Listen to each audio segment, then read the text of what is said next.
I grew up on a cemetery in the Alaskan tundra 13. This is the story of how my darling mother, Aga, almost got convicted of murder. It was just after I was born. We lived in the small house towards the back of the property. Katie was recovering after a painful labor due to a combination of me arriving 2 months early and severe preeclampsia. If you'll refer to my seventh post, you'll recall that she was put under a great amount of stress just days before I was born. After about 2 weeks in the NICU of the hospital in a nearby city, they were finally able to bring me home. It was a rough transition, to say the least. Both of my parents were up at all hours of the night dealing with the fussy little brat that eventually grew into a fine young lady, if I do say so myself. To top it all off, we had a rash of grave robbers at the time. This group of men were hunters from the bush country who got off on desecrating Inuit grave sites and taking the pelts and jewelry off of their bodies. And when I say get off, I mean that quite literally. On more than one occasion, my Uncle Cal found evidence of necrophilia. And because Chip, the sheriff of our village at that time, was a bit simple-minded, these deplorable men got away with it every time. One tomb in particular was the main focus of their sexual frustrations. It belonged to a woman who had died just a few months before this all took place. She was still pretty much intact, thanks to the freeze that wouldn't pass and Aga's ritual process. The poor girl's soul must have been in torment as she watched what was once her human form be violated time and time again. Cal and Rock, my sperm donor, would patrol the cemetery with Cal's wolf Myrna, but they never found anybody. I don't know if I've fully put into words just how huge the graveyard is before, but it's pretty massive. In total, our family owns about 600 acres, and about 250 of those acres are the cemetery. The graves and tombs aren't all side by side and evenly spaced like a normal cemetery. For generations, my family has pieced together this sprawling land to include anyone who wished to be buried there. While it's mostly the Inuit and Russian Orthodox people who have lived in our village, we also accommodate those who feel a connection with our people. The reason I say all this is to put into perspective just how much of a task it was for two men and a wolf to guard this property. There were trees and large mausoleums that blocked their eye line no matter where they stood, so there was no vantage point where they could see every square foot of the graveyard. About 3 days after we got home, Aga heard the telltale sound of concrete scraping together, and she knew immediately what was going on. Rather than call Cal, she grabbed her BB gun and stepped out onto the front porch. Though she couldn't find the source of the noise, she shot about 20 times just above the graves that sat less than 20 yards from our front porch. The scraping noise stopped, and all fell silent. She went back inside to deal with her crying newborn and decided that she probably scared them off for the time being. But the next night, she heard it again. It was louder now, as though they were getting into a grave right by the fence. Katie had woken up first, and she asked Aga to call Cal or Rock. Instead, Aga grabbed the BB gun again and opened the bedroom window. She could see them moving about in the light of the full moon, so it was very easy for her to take aim and fire. Again, this was a BB gun. She obviously wasn't shooting to kill. She just wanted to hurt them a little. And she did. It appeared that she hit the tallest of the three men in the shoulder. He let out a string of curses and took off into the direction of the woods. For a moment, it looked like the other two weren't going to follow him, but just as Aga was getting ready to fire another shot, they ran off as well.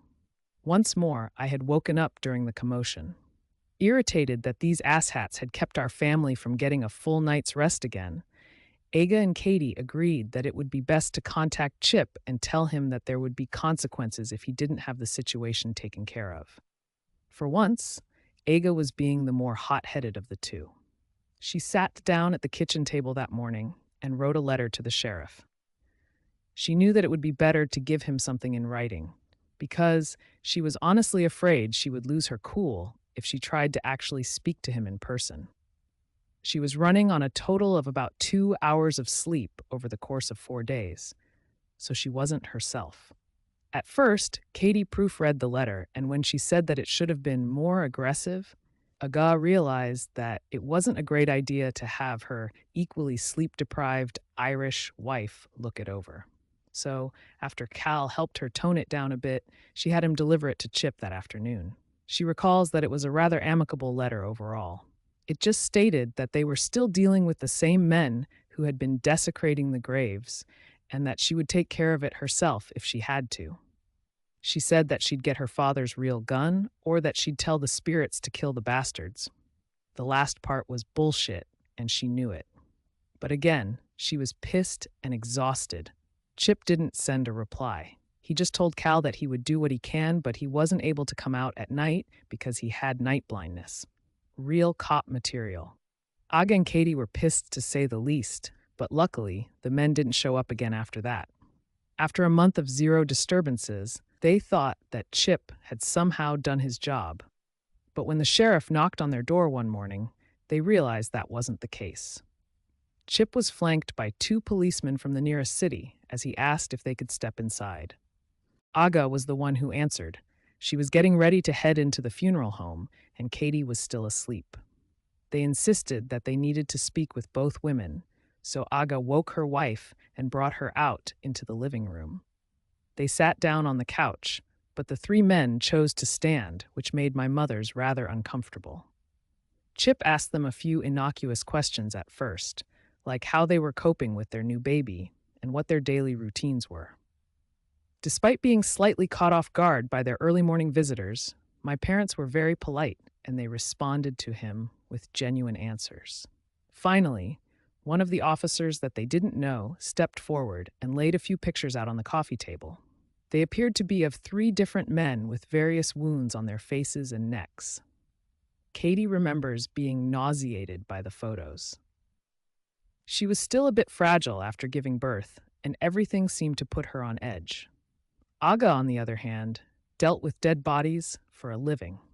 That didn't mean she wanted pictures of them in her house.